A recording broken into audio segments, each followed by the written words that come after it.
गो first ही अजून एक airline company सध्या चर्चेमध्ये आहे. ते तिच्या फ्लाईट कॅन्सलेशनमुळं. रोखीची चणचण निर्माण झालेली ही कंपनी जी आहे तिने 4 जूनपर्यंत तिच्या सर्व विमानांची सेवा जी आहे ती ऑपरेशनल रिझन्समुळे आता एक्सटेंड केलेली आहे. आता या कंपनीची चर्चा यासाठी होतीये कारण की या कंपनीने 30 मे पर्यंत त्याचे सर्व ऑपरेशन सस्पेंड केले होते.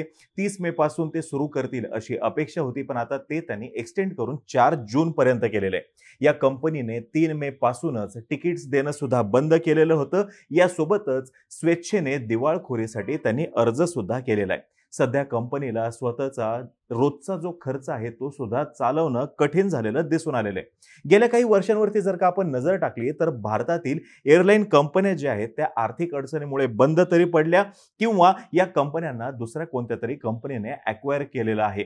अगदी जेट एअरवेज सुद्धा जी आहे ती बंद पडलेली आहे. भारतातील एव्हिएशन इंडस्ट्रीमध्ये सर्वाधिक स्कोप असूनही या एअरलाईन कंपन्या का बंद पडतायत, त्यामागची कारणं काय आहेत हे आज आपण जाणून घेणार आहोत. यासोबतच कोणकोणत्या कंपन्या गेल्या काही काळामध्ये बंद पडल्या ते सुद्धा बघूयात.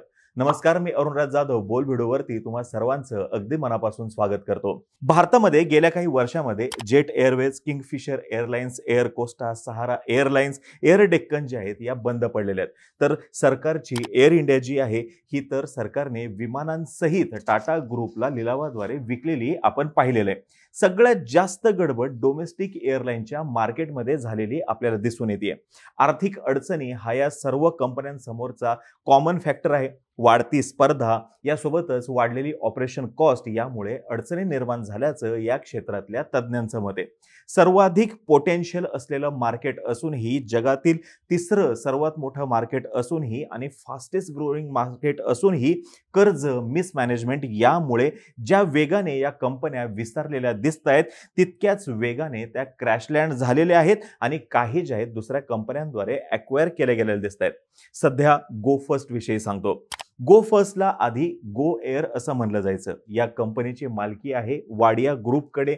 या कंपनीच्या विमानांमध्ये प्रॅट अँड विटनी या कंपनीचं इंजिन होतं जे की सदोष होतं आणि त्याचे पार्ट जे आहेत ते सुद्धा त्यांना वेळेवरती मिळत नव्हते, ज्याच्यामुळे या कंपनीची निम्म्याहून अधिक विमानं अकार्यक्षम ठरली आणि आज ही विमानं देशातल्या वेगवेगळ्या एअरपोर्ट्सवरती अक्षरशः धूळ खात पडलेली आहेत आणि कंपनीने हाच मुख्य दोष असल्याचं म्हटलेलं आहे, ज्याच्यामुळे ही कंपनी दिवाळखोरीचा अर्ज करण्याकडे गेलेली आहे. कंपनीला सध्या 1600 कोटी रुपयांच्या गुंतवणुकीची तातडीने गरज आहे, जेणेकरून या कंपनीचं ऑपरेशन पुढे चालू ठेवता येईल. सध्या कंपनीच्या मासिक खर्चामध्ये पगाराचा आकडा जो आहे तो मोठा दिसतोय. सध्या कंपनीला मासिक पगारापोटी 60 कोटी रुपये खर्च करावे लागत आहेत, जो की फार मोठा खर्च आहे कंपनीच्या दृष्टीने. आता या कंपन्या फेल का झाल्या त्यामागची कारणं बघूयात. कॉम्पिटिशन, ज्याच्यामुळे विमान तिकीट जे आहे आपल्या देशातलं हे खूपच स्वस्त आहे. इंधनावरती मोठमोठाले टॅक्सेस आहेत आणि याच्यामध्ये भर पडली ती मधल्या काळातील लॉकडाऊनची. विमान तिकीट स्वस्त आहे ज्यावेळेस मी म्हणतो तर ते थोडंसं एक्सप्लेन करून सांगतो तुम्हाला. आपल्या इथं दिल्लीपासून मुंबई या प्रवासासाठी विमानाचं तिकीट आहे हे 6 ते 6.5 हजार रुपयांच्या दरम्यान. इतक्याच अंतरासाठी अमेरिकेतील न्यूयॉर्क ते अटलांटा या विमान प्रवासासाठी जवळपास 16,000 रुपये तिकिटापोटी द्यावे लागतात. हे जर का डॉलरमध्ये बोलायचं म्हणलं तर भारतामध्ये दिल्ली ते मुंबई इतक्या विमान प्रवासासाठी $80 खर्च करावे लागतात, तर अमेरिकेमध्ये न्यूयॉर्क ते अटलांटासाठी जवळपास $200 खर्च करावे लागतात.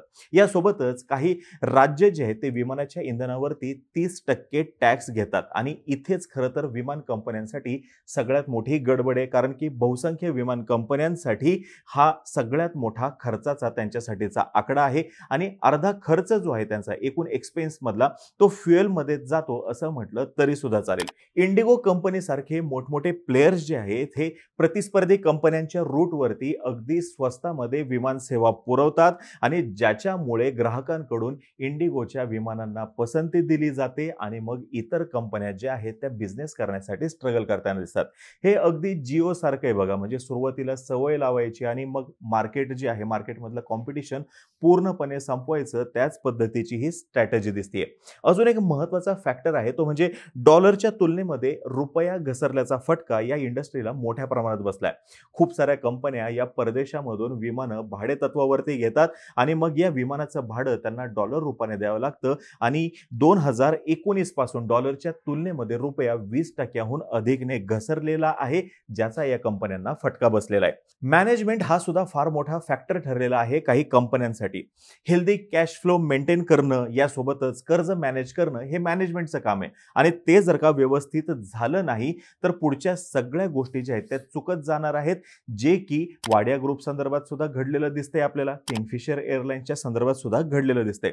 खूप साऱ्या बिझनेसच्या पसाऱ्यामध्ये हाही एक बिझनेस करून पाहावा म्हणून सुद्धा काही कंपन्यांनी ह्या एअरलाईन सुरू केल्या, ज्याचा फटका त्यांना बसल्याचा दिसतोय आणि ॲटिट्यूड सुद्धा चुकीचा होता. करून बघूया म्हणून केलं, ग्रोथ झाली तर झाली म्हणून केलं आणि सगळं हे त्यांच्या अंगाशी आलेलं आहे. लालफितीचा कारभार आणि सरकारी काम 4 दिवस थांब ह्या सगळ्या गोष्टींमुळे या एअरलाईन कंपन्यांसमोरचं चॅलेंज जे आहे ते अजून वाढलेलं आपल्याला दिसतंय. लायसन्स आणि परमिट याच्यामध्ये होणारी दिरंगाई जी आहे त्याचा सुद्धा फटका या कंपन्यांना दिसलेला आहे आणि त्याच्यामुळे त्यांची ग्रोथ जी आहे ती डिले झालेली आहे आणि एअरलाईनचा बिझनेस असो किंवा कोणताही बिझनेस जर का त्याच्यामध्ये डिले होत असेल तर अल्टिमेटली खर्च जो आहे तो वाढत जातो.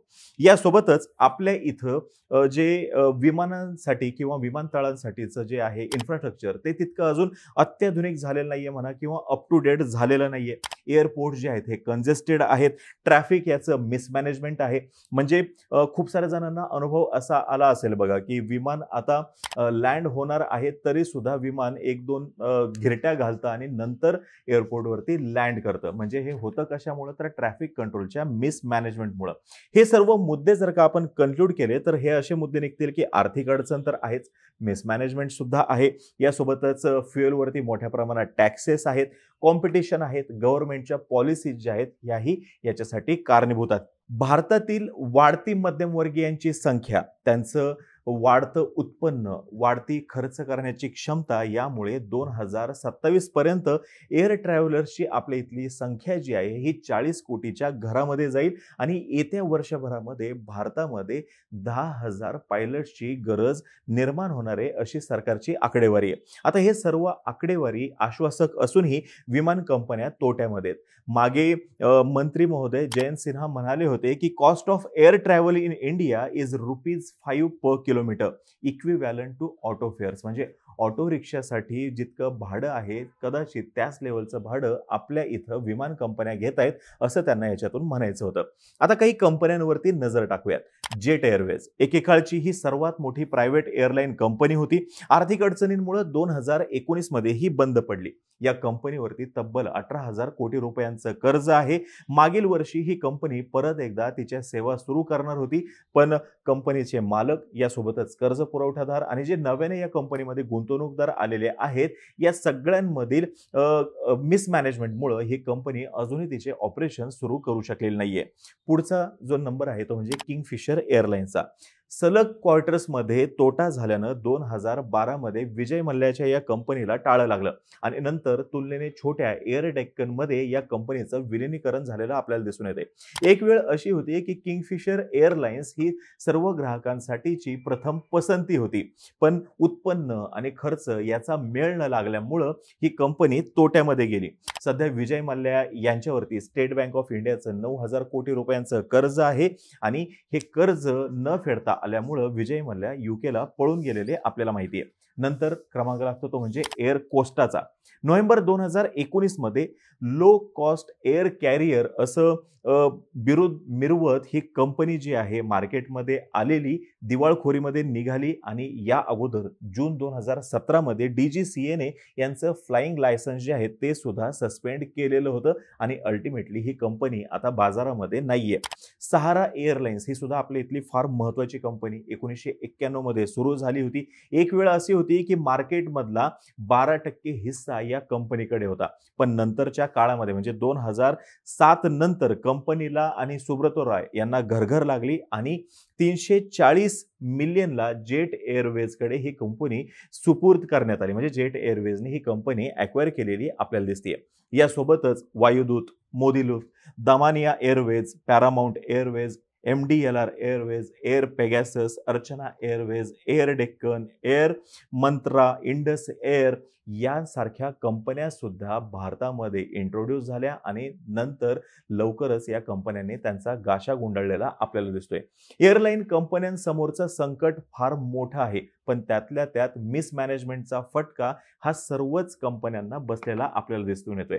भारतातील एव्हिएशन इंडस्ट्री संदर्भातलं चित्र हे खूपच आश्वासक आहे. येणाऱ्या काळामध्ये एअरपोर्टची संख्या अजून वाढणार आहे आणि कंपन्या निश्चितपणे या त्यांच्या सर्व अडचणींवरती मात करून लवकरात लवकर ह्या संधीचा फायदा घेण्यासाठी इच्छुक असतील. आता तुम्हाला ही माहिती जर का आवडली असेल, खाली कमेंट बॉक्समध्ये नक्की सांगा. तोपर्यंत आम्हा सर्वांची व्हिडिओ जास्तीत जास्त लोकांपर्यंत पोहोचवा आणि चॅनलला सबस्क्राईब करा तेवढं विसरू नका. धन्यवाद.